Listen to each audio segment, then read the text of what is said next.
I was on my feet for 14 to 16 hours a day. My back was hurting, and I was still in my mid 20s, so there's no reason for all of that, you know. Um, and I was just in pain all the time, and I was tired all the time. And I'm like, is this what I have to look forward to for the rest of my life? They're afraid to start a business because they're afraid it's not going to work out. The thing is, if you want to be an entrepreneur right now and you're working a corporate job, then you're already failing because you're not making that income you want from your business. You don't have that life of freedom that you want. So why would you let failing at that business hold you back from starting it when you're already failing where you are? You don't have what you want. Everyone's a salesperson. Even your toddler, your little niece, your nephew, they're all a salesperson. When they say, hey, can I get a cookie from the cookie jar? And you're like, no, you haven't had dinner yet. And they're like, okay, well, I feel hungry now and dinner's not for another 2 hours. If I have a cookie from the jar, I promise you I'll eat dinner, but I just want to take this hunger away right now. They've just closed you on giving them a cookie. Yo, what's up, everybody? Welcome back to the Brainwashed To Be Broke series. Today's guest is someone who went from panic attacks on every sales call to closing over 3.4 million in deals last year. She started as a closer just 3 years ago, and instead of giving up, she mastered the art of leading people with confidence and clarity.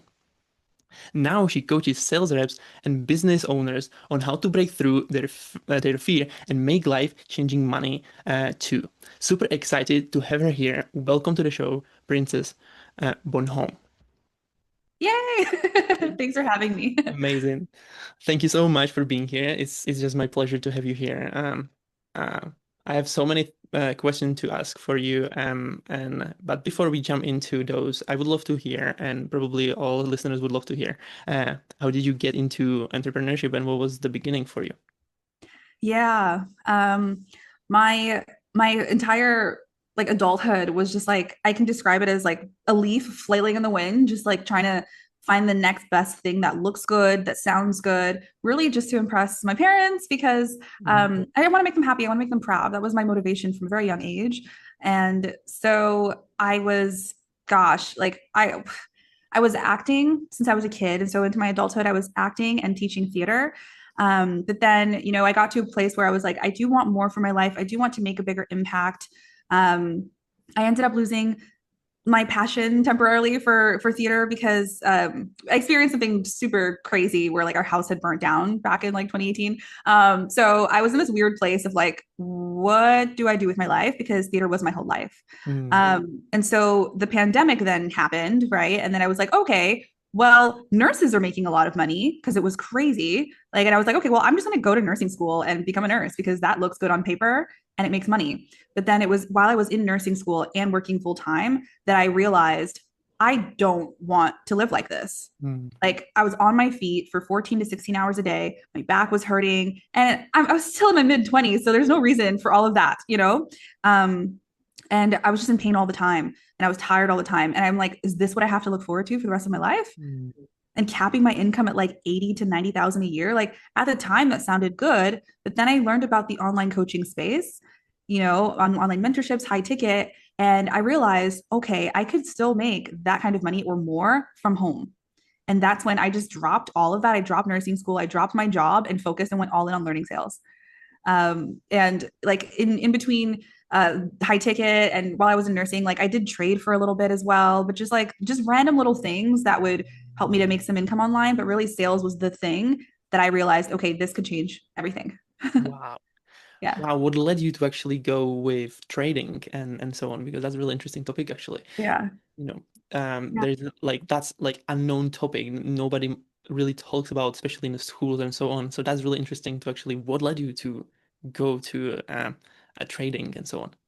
Yeah, during the pandemic, I was like, well, people are making a lot of money trading as well because everything crashed. So it was really predictable. And the guy I was dating at the time was trading and he was making crazy money, like trading from the toilet. Like he'd be on the toilet on his phone, like I just made 100, $100, and then I just made $1,000. And I'm just like, what? So I was like, okay, I want to learn how to trade options. And that's why I did that for a little bit. I did it for 2 years actually, 2020 to 2022. But it was very up and down. There was no stability trading options, and I didn't have the psychology at all down packed. So I was like celebrating and these big highs and then crashing and going into depression every time I blew up my account. So it was not sustainable. So I stopped doing that as well when I discovered the high ticket space and sales, because I'm like, I actually want to keep the money I make, you know?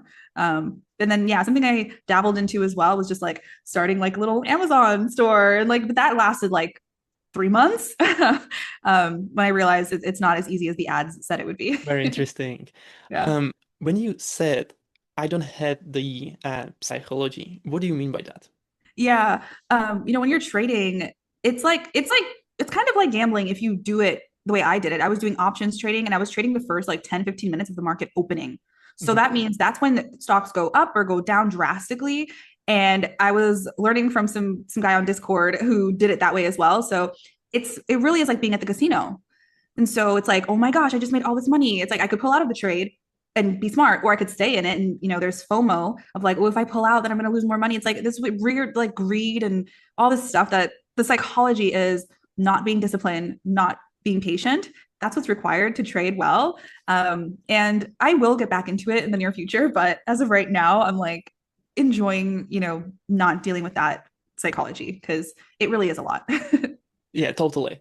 Um, But anyway, even though you switched the vehicle to, doing sales and so on, there had to be so many things about like, psychology you had to learn to actually make it everything work and overcome so many objections. Tell me more Mhm. about those. Yeah, it's interesting because I noticed that really good sales reps in the high ticket space also dabbled in trading, Mm, because it's that same thing of like instant gratification when you close a deal. Depending on your size of your offer, you can make 500 to even $1,000 or more in that 1 hour. And so it's like it's the same mindset actually. So it helped. Sales, I think, is where, no, I not I think, I know is where I got my life. So I got, okay, how do I be grounded? How can I have self-control and discipline? How can I be smart with my money? All the adulting lessons I learned with sales and the interesting. internal stuff too. Ooh, that's really interesting actually. Because there is nobody who's giving us any advice about how we should operate with money, especially in the beginning. Like, what was your uh, beliefs about money from your young age, and what was the script that you've been like kind of handed that you should follow and the success should look like? Mm, yeah. Both of my parents are immigrants. And so it was like, you've got to be careful with money. You don't want to waste it. But thankfully, both of them were also entrepreneurs. So I've watched them build businesses, and they were brick and mortar businesses, restaurants, party halls, bars, laundromats, most of which failed. So I got to see the lessons. I got to see people like be afraid, but then take risks. My parents took risks with each business and they backed themselves. So I think that taught me that it's actually, while you want to be smart, it's okay to take risks as long as you believe in the thing, which is what I did. When I got into sales, I spent every dollar that was left in my savings on that coaching program. And I'm glad that didn't quote unquote fail. uh, yeah. Would you be imagining to, even though it would be fail for the first rep, for example, would you be imagining that you would be giving up, or you would still going and making it, like trying to make it work? You're saying like if it didn't work out, like I Mhm. well it didn't. I mean, the thing is, the only way a business fails is if you give up. Businesses don't fail. They don't wake up one day and go, "Hey, I'm clocking out. I'm done." No, you're the one who quit. Like, so yeah, I mean, if I stopped 3 months in, 4 months in, 5 months into sales, I would have said, "Oh yeah, sales like didn't work out," and I would just jump on to the next thing. I sucked at sales for the first like 8, 9 months. I sucked. The only reason I am where I am today is because I didn't give up on it. And that's the case for every single business. Yeah, this is really interesting topic, and it's so true.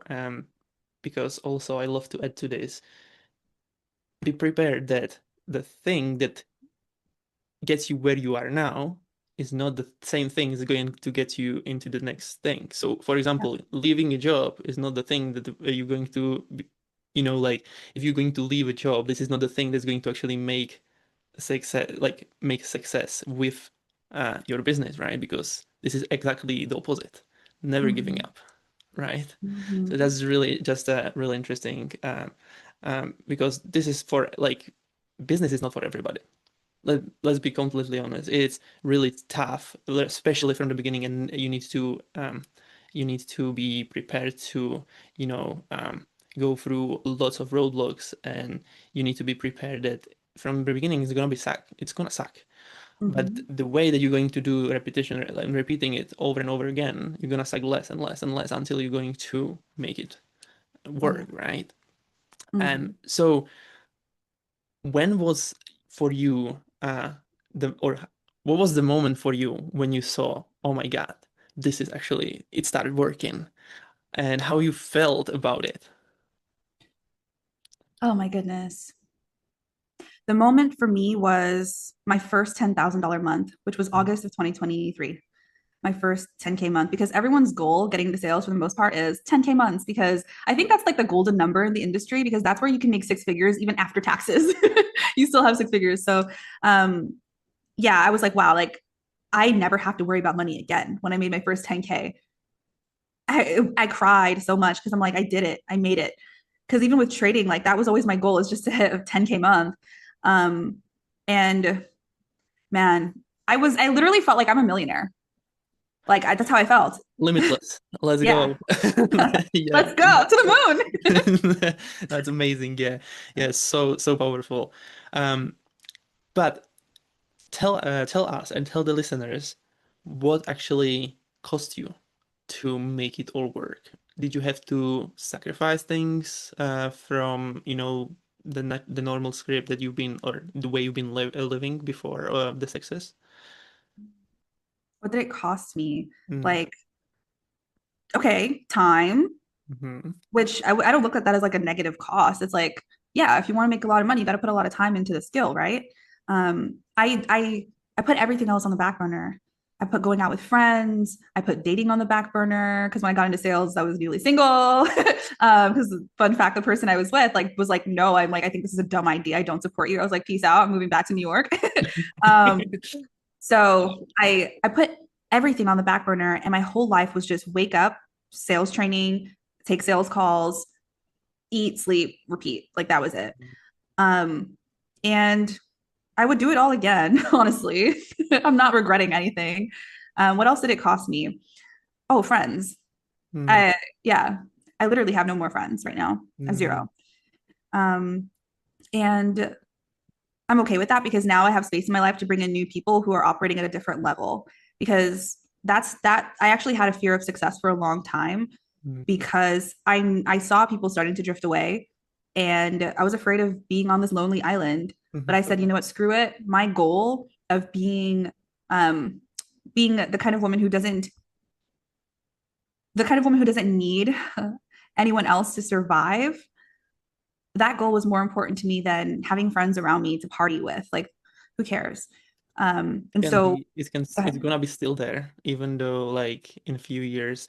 I don't know how old are you, but you know we're still quite young to actually, you know, first take care about our lives, and then we can still start thinking when everything we're going to have the success that we want, that, you know, we're gonna achieve the desire, we're gonna have the safety net what we need, and then we can start doing those type of things because doesn't, you know, when is the best time, like, you know, when you are young and you don't have pretty much any um you know, like responsibilities and so on, this is the best time to start. And so for me, even though I started in like 22 when I was, um I still been like, I could start it a little bit earlier and it would be so, like, anyway, but this is maybe so many people are just having this type of things. But I would love to go back to the fear of success. What do you mean by that? That you had to Yeah. overcome that?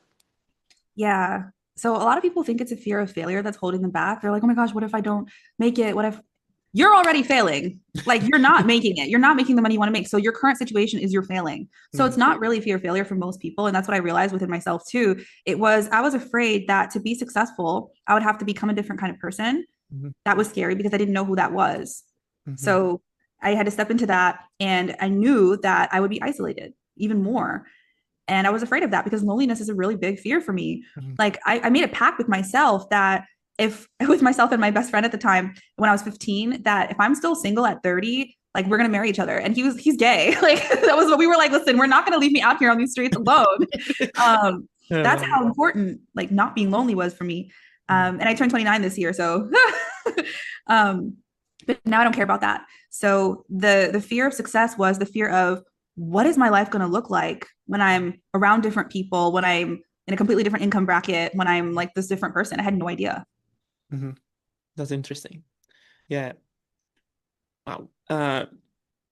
Just about when you said that you are already failing, Mhm. when you, what do you mean that based on that, like when you are not doing, like if you're going to follow the script that we've been like the way we've been handed from the young age Mhm. and just to go and, be in a corporate job, do you take that like a failing, or what do you mean actually by that we are already failing from, Yeah, that's a good question because that's a good thing to clarify because that probably triggered people.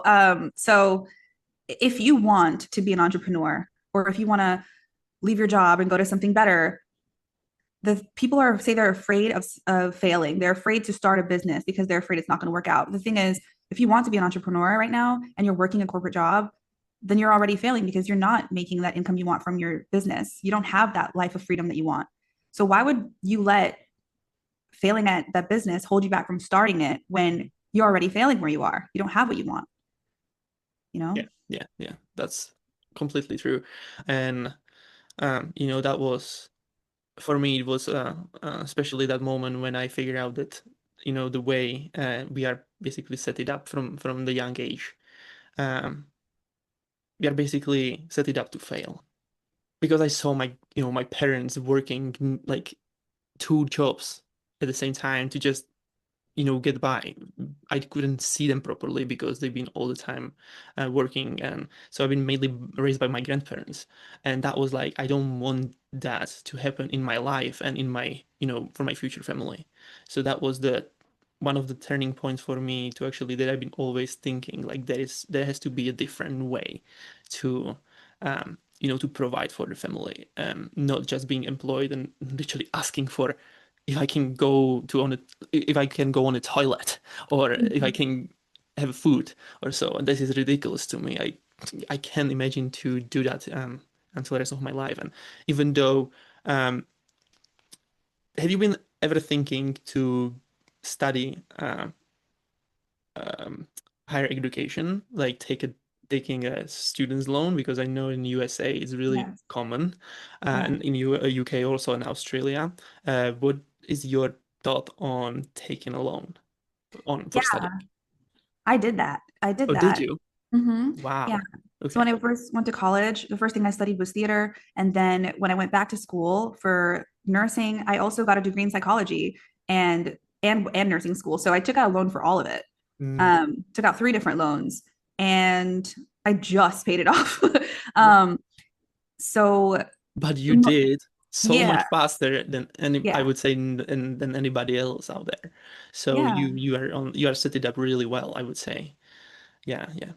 But that's because of entrepreneurship. That's because I got into sales. And like, if not, I would not have been able to do that.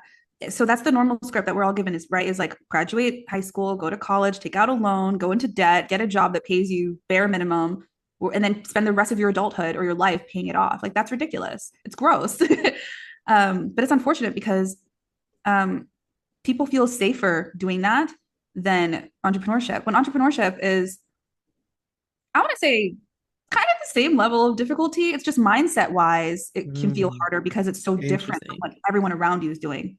hmm What do you mean by mindset wise? Tell us about this more a bit. Yeah. Yeah. Because with college, you're still spending hours and hours cramming, writing research papers, studying for exams. That's a lot of work. hmm Whereas if you just started a business doing something you're passionate about, you still got to put a lot of hours into creating content for social media.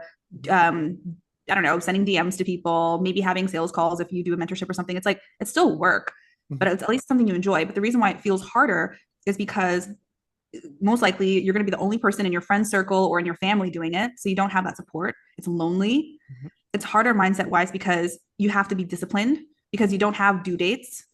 You don't have exams where it's like, okay, it's the exam's on Friday, so I'm going to study, 2 days before. Like that's where it's harder mindset wise because you really are on your own if you don't have a mentor telling you what to do. So That's what makes it harder. Yeah. Mindset is huge piece in entrepreneurship, and probably everybody heard about it. That mindset is 90% of the success.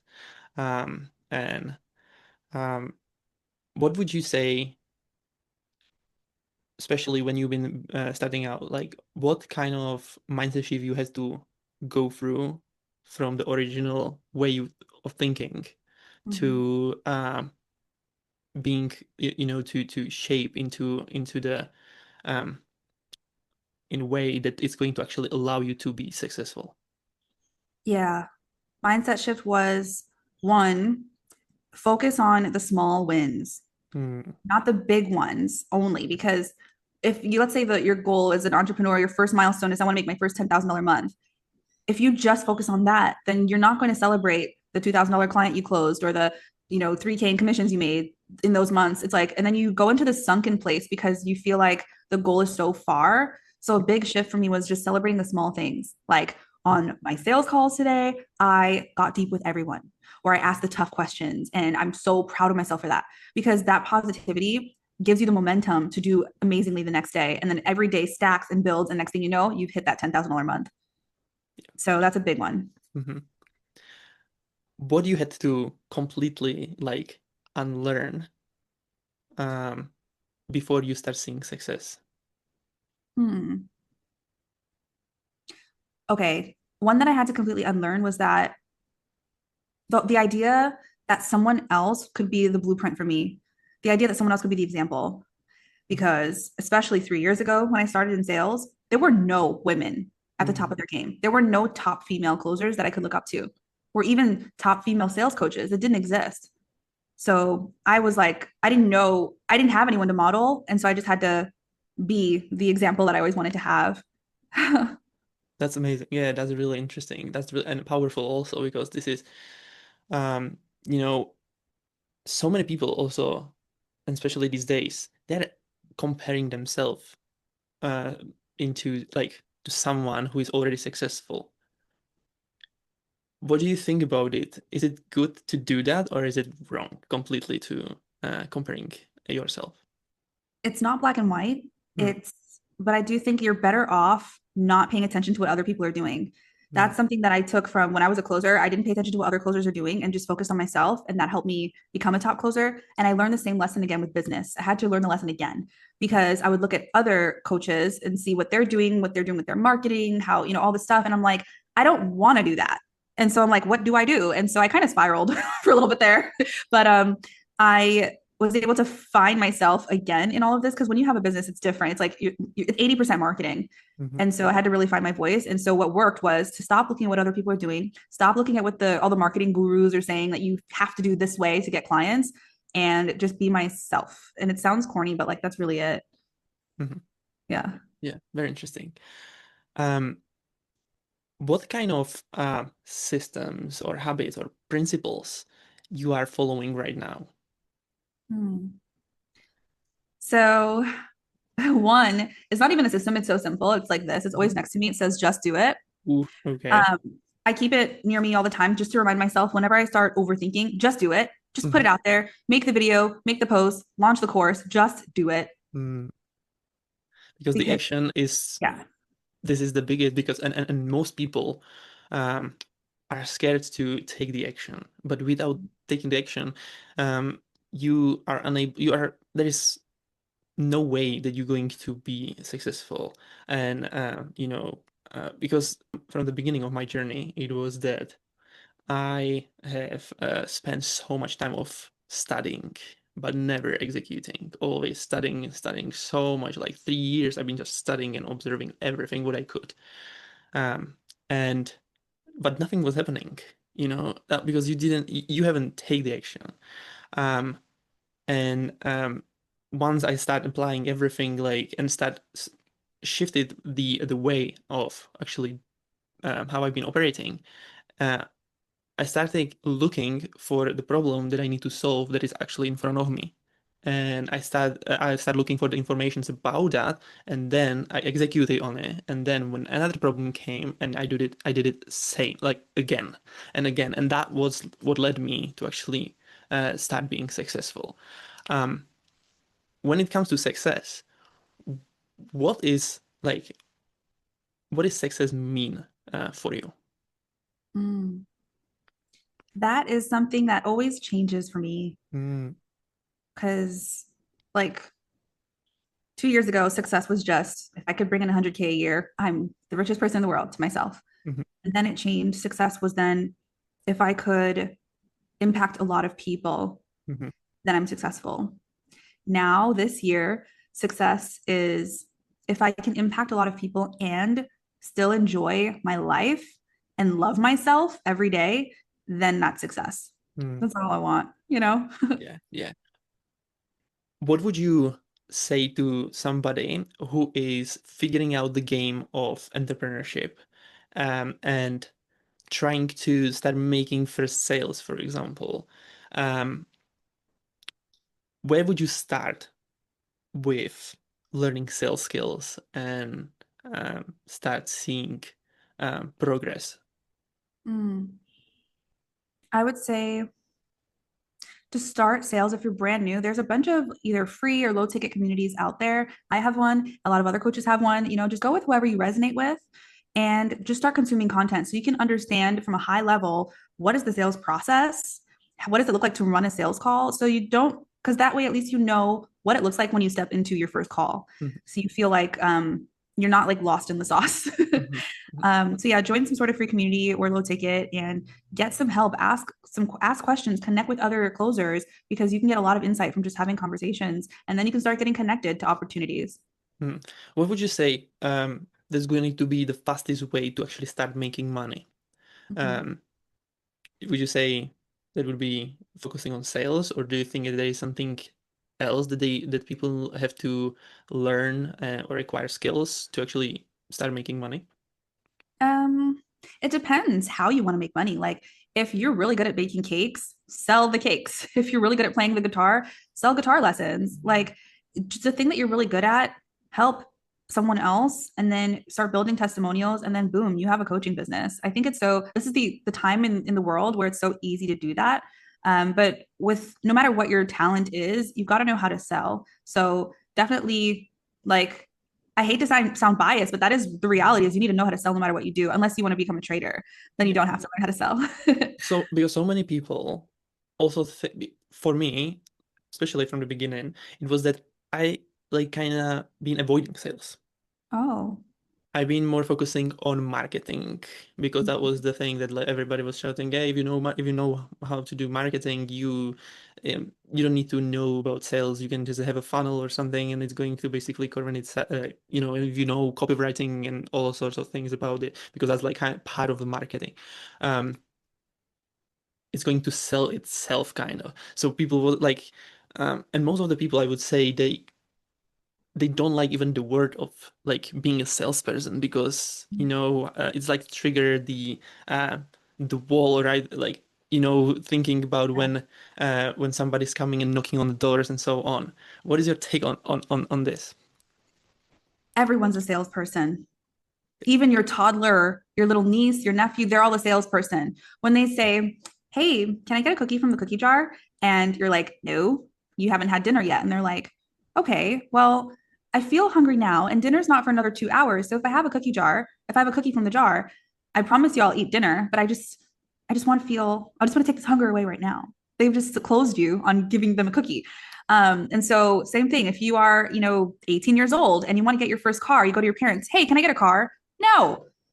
But dad, if I get a car, I could help you out more at the office because I can, run those errands, go to and from clients for you. So that way you can actually focus more on XYZ. You don't have to worry about picking me up from school and taking me to my games. It's like, all right, fine, you can get a car. So we're always closing people in our life. So selling, I understand why it has this like connotation because bad salespeople or sleazy people like made it gross, but like we're all selling. Right. Well, if I would add to this that if you know how to sell really well, it doesn't even feel like selling. Those people who are like knocking on the doors and so on, or you see people in some um what is it called, shopping centers, they don't have any idea how to sell. and that's why it's so uncomfortable to talk to them. It's like you're just you just want to run away from those people. uh, but with your success now and the life that you're building, what you are the most proud of? Hmm. Wow. You know, it's interesting. I I was talking to my coach about this yesterday. Mm, Right now, what I'm most proud of is not even related to my business. mm, I'm just proud of the fact that I 100% truly love myself now. mhm, That has nothing to do with money or the business. It's because my whole life it was always about how can I impress or please other people. mhm, And now it's like I'm actually living for myself. And mm. with that, I can serve more people because I have more capacity and I have more expansiveness, you know? How did you deal with people pleasing? How did you overcome that? How did I overcome that? First step is always the awareness of when I'm doing it and how I'm doing it. Because before it was autopilot, I didn't even realize I was doing that. Mhm. Um, so it's this actually. So I teach my students to do this as well. So this one says not doing it. So the last one said just do it. This one says not doing it. And what this means for me is every time I have the urge to say yes to something that I know I don't really have the bandwidth for, I'm just, nope, not doing it. Every time I feel like icky about doing something, I'm like, not doing it. So I keep that next to me as well. So having constant reminders is a small practical way to break a habit. Mhm. Yeah. Yeah, yeah. There was even a quote about it that there is a difference between being nice and being good. Mhm. Uh, so you need to be aware of what those two words means actually to make sure that you are not really, trying to do things are that aren't in a line with who you are and who you want to be. So it's like because actually my girlfriend, she's having the same issue. She's always people pleasing and so on, and it's like she's just saying yes to everything, and um, it's really tough conversation to have about it because who doesn't have it? It's kind of like yeah, but that's really interesting. Actually, I will actually tell her about that. Yeah, Yeah. so cool. Mhm. Um, but because another thing, when people because most people think that once you get success, like those problems like kind of disappear. Do you think is it true or is it it's not true? It's not true. It's Mm, not true at all. It's not because my issue was I struggled to say no to people. And mhm, then even when I started with my business, I found myself at one point, I was in a cab at 5 in the morning, heading to the airport on my laptop, doing some nitty gritty stuff for a client. I could have just said no, or I can take care of this tomorrow when I'm not traveling. I'm sitting in the dark on my laptop trying to like sort some stuff on Go High Level. And I'm like, what am I doing? mm, I thought I was past this. yeah. So it doesn't stop. The internal work it's a constant thing, but Yeah, yeah. yeah, yeah, totally. Yeah, so anyway, like thank you so much for sharing all of those insights because this is really helpful and for sure so many people will gain so much value from that. But before I let you go, I would like to ask a question that maybe can a little bit uh, shock you also. But if this was the last interview you ever gave, what would be the message you want to leave behind? I need a second to think about this. Mhm. Gosh, that's a lot of pressure. um, when you feel overwhelmed, stressed, afraid when it comes to your entrepreneurship journey, whether it's starting a thing or continuing a thing, ask yourself, who do I want to give more power to? My goals, aka your future self, or my fear?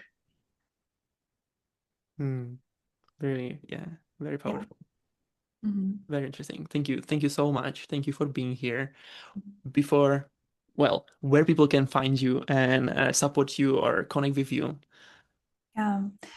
So if you are someone who's just getting into sales, or you're thinking about going into sales, meaning, selling high ticket programs and stuff, you can join my free school group. I imagine you'll probably put that in the description, right? In my free group, I have a lot of free training in there, so you can really understand this whole industry, and you can see how you can make life-changing income with it the same way that I did. Amazing. And for everybody who's listening, if this is there something new, don't ignore it. Share it with someone who needs it. Subscribe, leave a review, and remember, you weren't born to follow the script. You were born to be free. Bye, everybody. Yeah.